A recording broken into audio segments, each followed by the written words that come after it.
Bentar. Gak boleh pakai kalung. Assalamualaikum warahmatullahi wabarakatuh. Kembali lagi sama saya Mas Davat, absen 13 PS1B.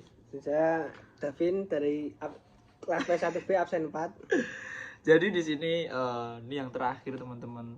Sekarang setelah ini nggak buat lagi. Ini foya-foya. Pertemuan terakhir. Pertemuan terakhir ini. Jadi kali ini aku sama Mas Davin mau jelasin tentang hak dan kewajiban dan konsep hak milik. Nah, Mas Davin, ini nih hak dan kewajiban nih. Perbedaannya apa nih? Hak dan kewajiban itu apa? Perbedaan dari hak dan kewajiban itu, kalau hak itu sesuatu yang kita terima, kalau kewajiban itu sesuatu yang harus kita tunaikan. Berarti hak itu kayak kita boleh dapat, boleh juga enggak. Kita boleh melaksanakan, boleh juga enggak gitu. Ya. Kalau yang kewajiban kita harus dilaksanakan. Terus definisinya nih, definisi dari hak nih. Definisi hak itu ada dua substansi. Yaitu yang pertama, hak sebagai kewenangan atas suatu barang, yakni hak yang berlaku atas benda yang bisa disebut hak aini, seperti hak milik, hak penguasaan atas benda, harta perwalian dan sebagainya. Yang kedua itu ada hak sebagai keharusan atau kewajiban pada pihak lain. Substansi hak yang terbebankan pada orang lain disebut hak syahsi. Dipahami sebagai taklif baik yang bersumber dari syara seperti hak istri yang terbebankan pada suami, hak anak terbebankan orang tua dan sebagainya. Nah, dari hak nih ya, kan ada hak dan iltizam nih. Aku mau jelasin nih. Jadi hak itu kan yang keharusan yang terbebankan pada pihak lain dari sisi penerima. Jadi yang sisi penerimanya tuh kewajibannya, kalau kita haknya. Nah, kalau iltizam itu keharusan yang terbebankan pada pihak lain dari sisi pemberi. Saya istilah tuh iltizam tuh akibat ikatan hukum yang mengharuskan pihak lain berbuat, memberikan sesuatu atau melakukan sesuatu perbuatan atau tidak berbuat sesuatu. Pihak yang terbebani itu namanya multazim, pemilik hak, multazim lahu atau sahibul hak. Sahibul, maaf ya Mas David ya, sahibul hak. Contoh dalam akad jual beli itu ya sebagai multazim sekaligus sebagai sahibul hak. Jadi aku mau jelasin nih tentang pembagian jenis hak nih. Kamu aja deh Mas David yang pembagian jenis hak nih. Pembagian jenis hak itu ada 3. Yang pertama itu hak Allah. Hak Allah itu hak yang kemanfaatannya ditujukan untuk melindungi kepentingan umum.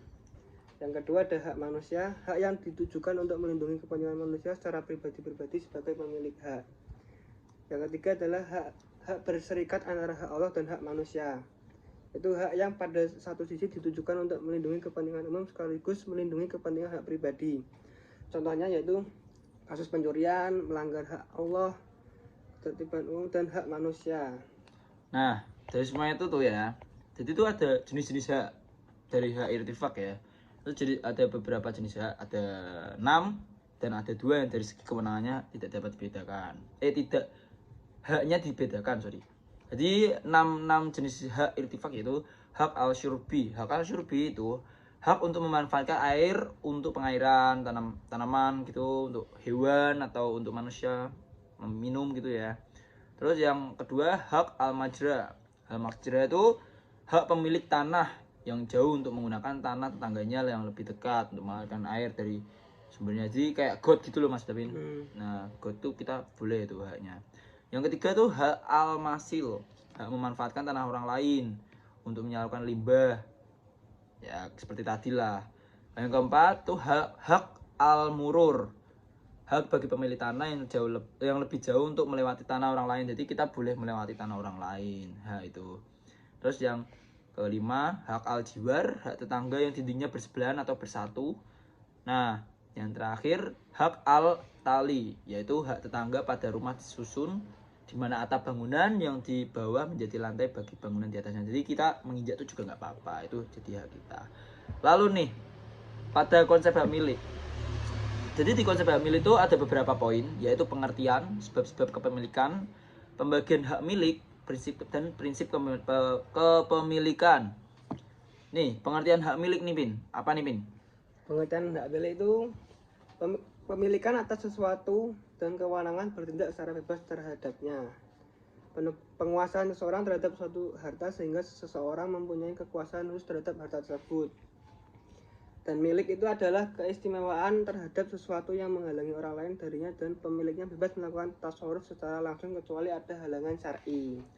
Nah, itu kan tadi kan pengertiannya ya. Ya. Jadi di hak milik itu ada unsur-unsurnya nih. Jadi unsur-unsurnya itu keistimewaan yang diberikan oleh syara kepada pemilikan harta.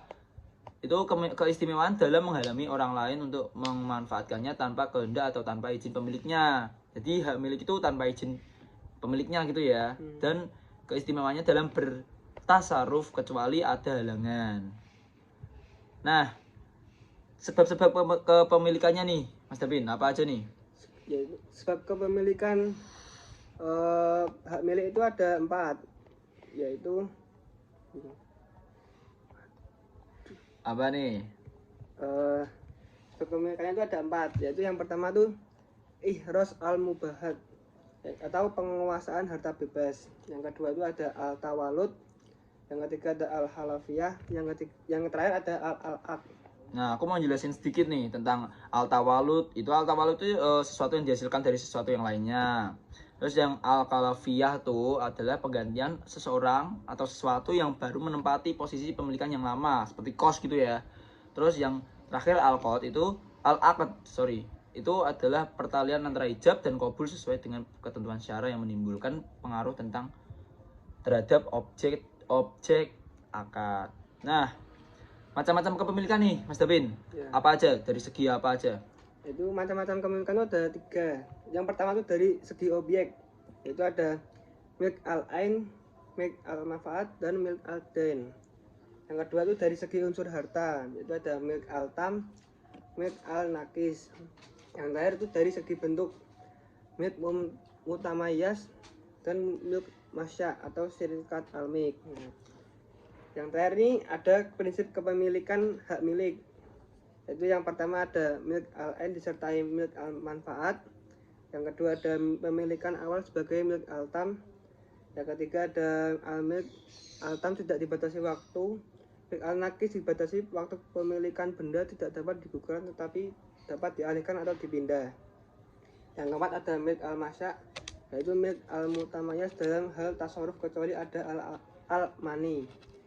Yang terakhir yaitu milk al-masya atas hutang bersama yang berupa suatu beban pertanggungan tidak dapat dipisahkan. Nah, jadi itu aja penjelasan dari kita untuk yang terakhir, bab terakhir, bab 5 sama 6. Banyak banget ya. Kita udah jelasin banyak macam-macam dari awal bab itu ya Mas Davin ya.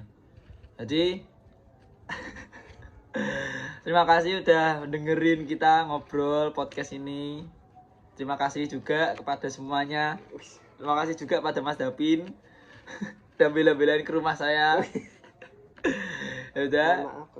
Mohon maaf kalau ada salah kata dari aku atau rekan saya ini. Sekian, terima kasih. Wassalamualaikum warahmatullahi wabarakatuh.